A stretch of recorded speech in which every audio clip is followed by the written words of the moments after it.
Hey guys, welcome back to ST3 Hacks, and my name is Aniket, and today we're going to be covering the red hot knee and specifically looking at septic arthritis of the native joint in this episode. Just a few housekeeping points. If you haven't checked out my website, it's aniketbharadwaj.com. It's linked in the description. It has a lot of free guidance and resources for how I approach the interview, along with options to get my cheat sheets and sign up for interview practice if any of you want some last minute grilling. Now, moving on, in this episode, I go through septic arthritis of the native knee, how to recognize it, how to manage it urgently. We'll cover the pathoanatomy, the triple assessment approach, aspiration technique, and the decision to wash out and debride and how this would differ. This is time critical, and the framework matters here just as much as the diagnosis. So some definitions and pathoanatomy. Septic arthritis is a joint infection. It's an orthopaedic emergency because bacteria in a synovial space will destroy cartilage rapidly. And once you miss the window for washout, you're left with a stiff, painful, and potentially unstable joint with permanent cartilage damage, requiring a potential knee replacement in the future. The knee is the most common site for septic arthritis, and this is followed by the hip, shoulder, elbow, ankle, and weirdly, I didn't know this, but it's the sternoclavicular joint as well, so which you will see more often in IVDU patients. There are three main routes of seeding infection. The first one is the hematogenous spread, the most common, especially in systemic sepsis or IVDU patients. There's direct inoculation through a puncture wound, gardening, arthrocentesis, or surgery, and contiguous spread from adjacent osteomyelitis or soft tissue infection.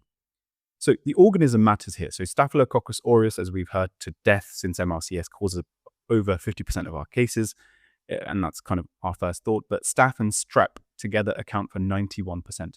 That said, don't anchor to staph alone. You've got Neisseria gonorrhea, which is important if there's any sexual history. It's an STI, and you need to ask about it in your history that differentiates you as a candidate. Gram-negative bacilli and Pseudomonas are more common in IVDU and immunocompromised patients. So your history is quite key and can help you differentiate yourself a little bit as you're thinking about other organisms than just staph.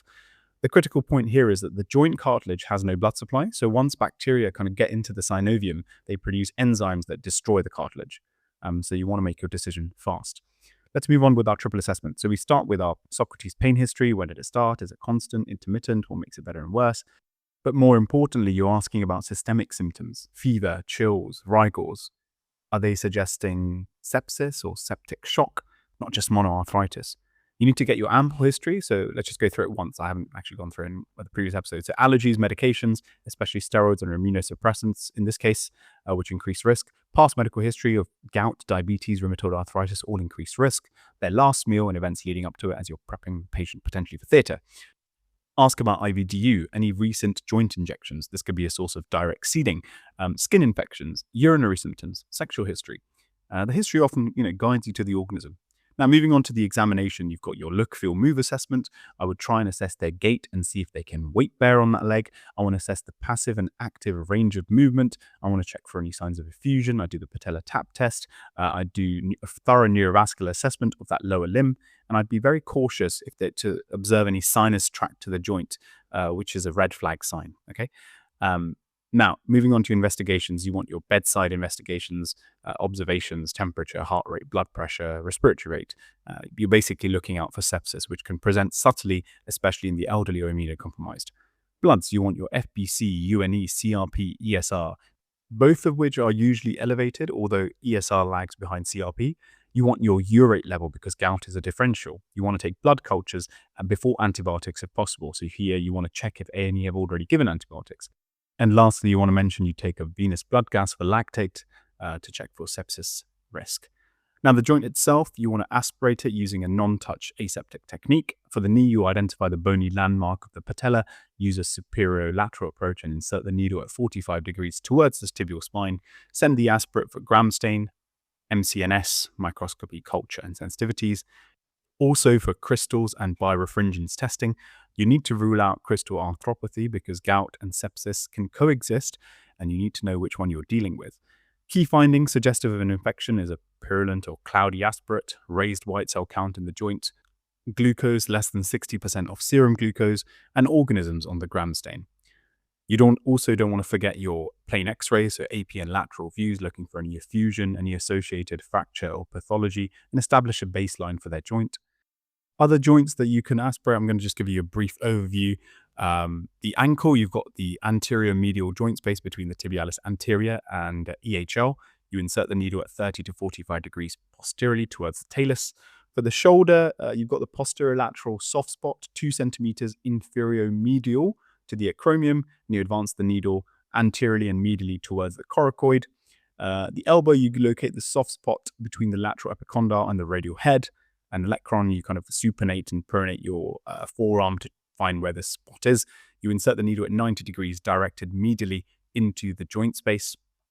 Moving on to management, you should say that I would guide my immediate management as per the new Sanjo guidelines. This is basically a paper that was released in January 2023. You can search it on PubMed. It's released in the Journal of Bone and Joint Infection. It's basically the guidelines to manage septic arthritis in native joints. You would say that I would ensure that the sepsis 6 is completed if the patient is in sepsis or septic shock. I would ensure to aspirate the joint and send it for microscopy culture and sensitivities. I would consider urgent washout and debridement theatre if the patient is systemically unwell, and I'd list them on the theatre next morning and ensure to give them antibiotics once I've taken the samples. In terms of consenting the patients, you want to say that I would consent them for an arthroscopic plus or minus open washout of the knee plus or minus tissue sampling. Here you want to ensure separate sterile instrumentation for 5 sets of deep tissue samples, plus or minus synovectomy, plus or minus 2 samples for histology, and these are standards set by BOST. That's kind of covers most of the points for the native red hot joint. Realistically, they can give you a red hot joint and then you find out very soon in the station that it could be a prosthetic knee joint infection. And we're going to talk about prosthetic joint infections in our next episode. So happy revising. Not long to go. I hope you guys keep up the good work, and we'll see you in the next one.